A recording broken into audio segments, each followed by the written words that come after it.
The Greenwich morning was a gilded lie, and Katherine Morrison was its meticulous curator. Sunlight, thick as honey, streamed through the spotless windows of her kitchen, illuminating a scene of domestic perfection. The air was rich with the scent of maple-kissed French toast, organic yogurt crowned with berries, and the dark aroma of freshly ground coffee. This was the stage she set every Sunday, a ritual polished to a high shine over a decade of marriage.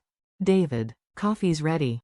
Her husband descended the stairs, a portrait of success in his Brooks Brothers cashmere. David, the overburdened marketing director, always guarded his Sundays for family, or so the script demanded. He brushed his lips against her cheek, a ghost of a habit. "Thank you, Kat." Tonight was the weekly family dinner. Her sister, April, the social media siren with 500,000 followers documenting a life of Hermes and Gucci, would be there. So would their parents, George and Mary Parker, Greenwich aristocracy whose lives were a curated blend of church choir and country club. The Parker family itself was a local institution, their mansion and manicured gardens a testament to old New England tradition. "The pork roast is for April," Katherine said, clearing the plates. "Her favorite. I found a lovely wine, too." David's smile was a practiced reflex. "No one cooks like you, Kat."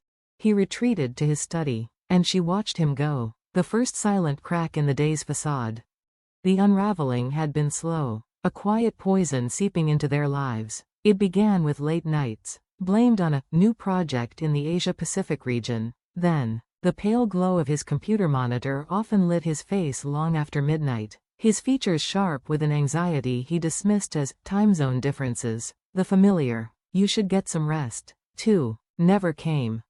Then, the artifacts of a new life appeared. A Patek Philippe glinted on his wrist, a client gift, he said, though he'd never cared for watches. His wardrobe shifted from classic Brooks Brothers to the aggressive cut of Tom Ford and Saint Laurent. He started going to the gym, his explanations about health feeling like lines rehearsed for another audience. Sometimes, a faint, floral trace of foundation clung to his collar.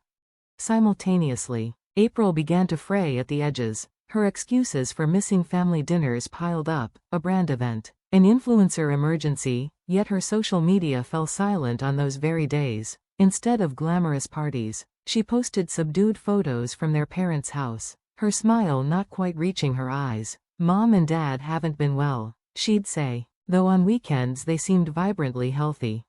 The decisive blow was David's 2-week business trip to Hawaii. The man who packed light had bought a new Louis Vuitton suitcase. Peeking inside, Katherine saw a flashy Aloha shirt, a garish flag for a tropical resort, not a business hotel. "Don't worry, I'll be back soon," he said, his tone strangely formal, his step unusually light as he left. Minutes later, a text arrived from April, tied up with a new business opportunity. "Mom and Dad are helping."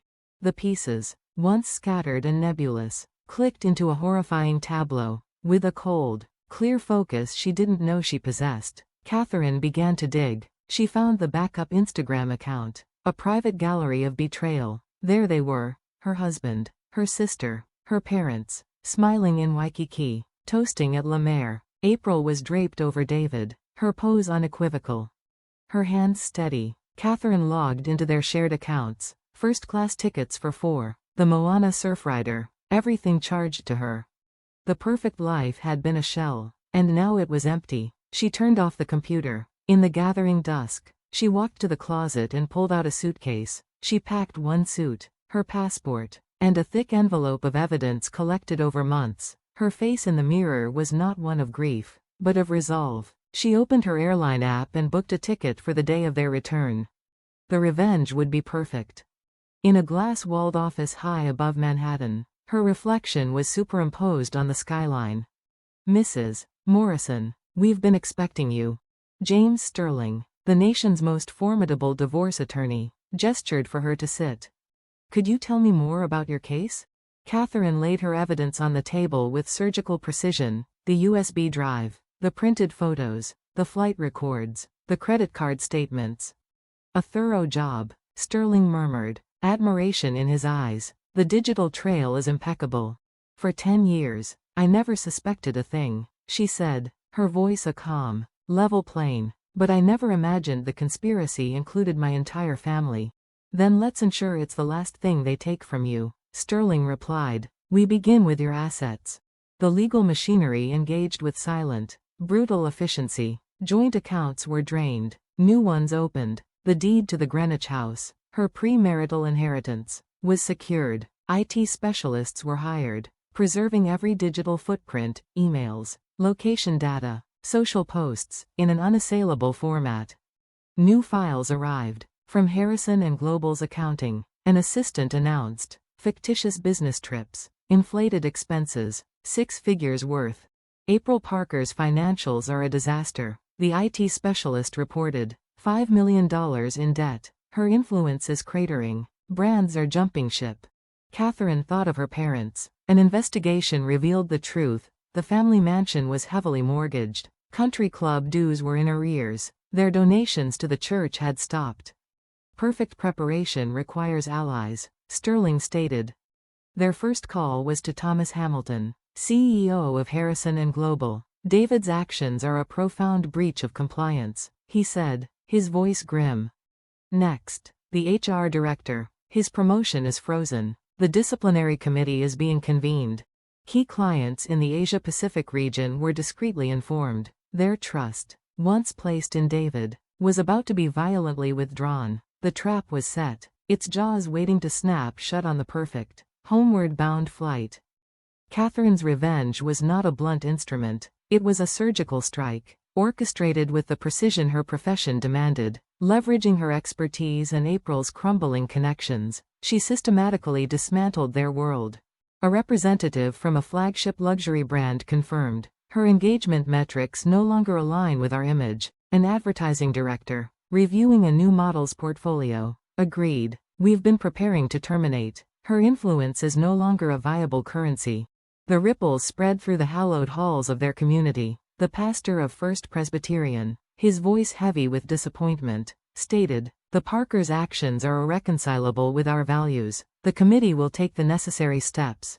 Finally, Sterling broached the media strategy. We must be cautious to avoid a sensational circus. Understood, Katherine replied, her voice cool. But public accountability is a necessary consequence for those who live by reputation. A curated dossier of evidence was prepared for select local reporters, a poison pill for Greenwich society. The final piece was the stage itself, JFK Airport. Every element was choreographed: security coordination, monitor placement, the strategic positioning of every player. It was a perfect trap, sprung with elegance.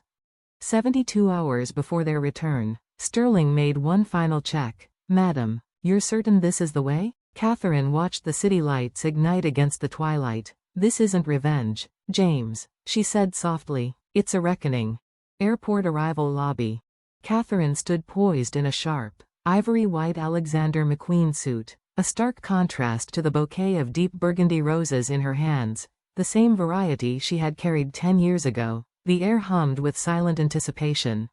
To her left stood the architects of David's professional ruin, CEO Thomas Hamilton, his expression granite, HR Director Janet Smith clutching the dismissal papers, and key Asia-Pacific clients, their trust already withdrawn. To her right were the arbiters of April's social demise, stone-faced representatives from Chanel, Gucci, and Hermes, holding termination notices. The advertising director had already moved on, scrolling through photos of a fresh-faced successor. In the rear, the pillars of their old life formed a solemn jury, Pastor Williams and the church committee, their faces etched with sorrow, and longtime acquaintances from the country club, their expressions a blend of pity and grim satisfaction. The flight has landed, Sterling murmured, his voice low beside her. Katherine took a deep, steadying breath, her posture unwavering. Then, the automatic doors hissed open. Their laughter preceded them.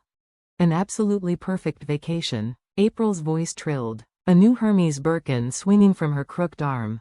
We must go again next month, Mary Parker chirped, laden with shopping bags. George Parker followed, toting golf clubs. Indeed, perhaps Bora Bora next time, David added, his new Patek Philippe catching the fluorescent light.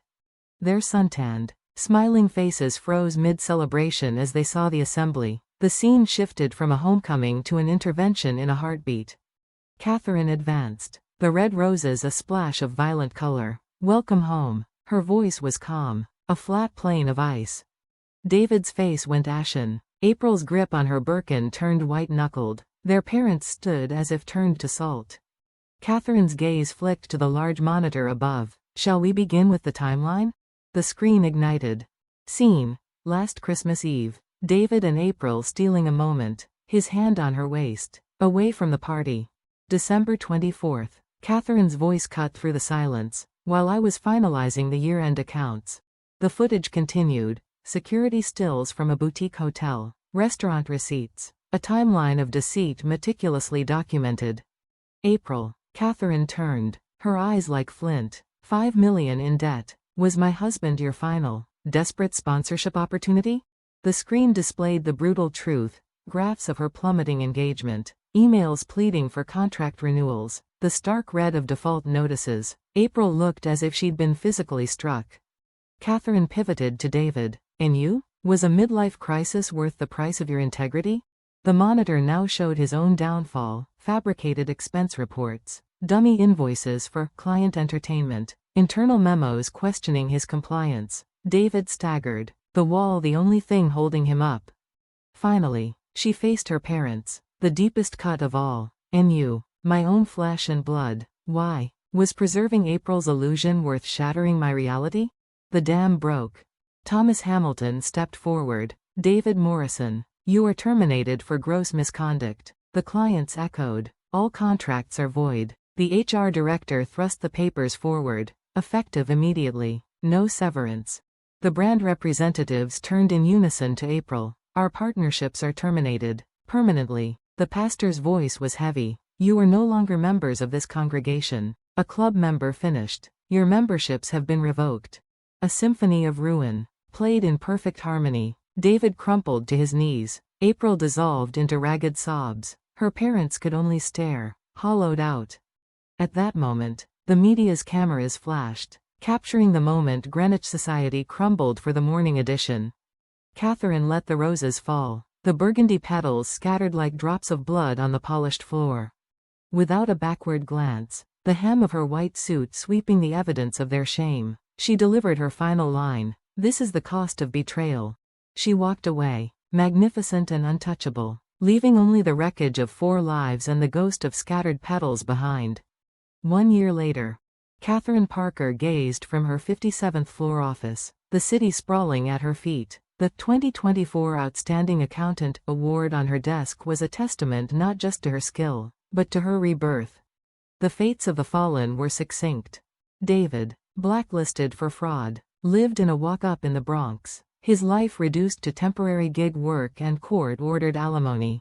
April's influence had evaporated. She now subsisted in a Brooklyn shared house, her name a ghost in the world she once dominated. Her parents, socially excommunicated and financially broken, had sold the Greenwich mansion and retreated into a quiet, shame-filled obscurity in Connecticut.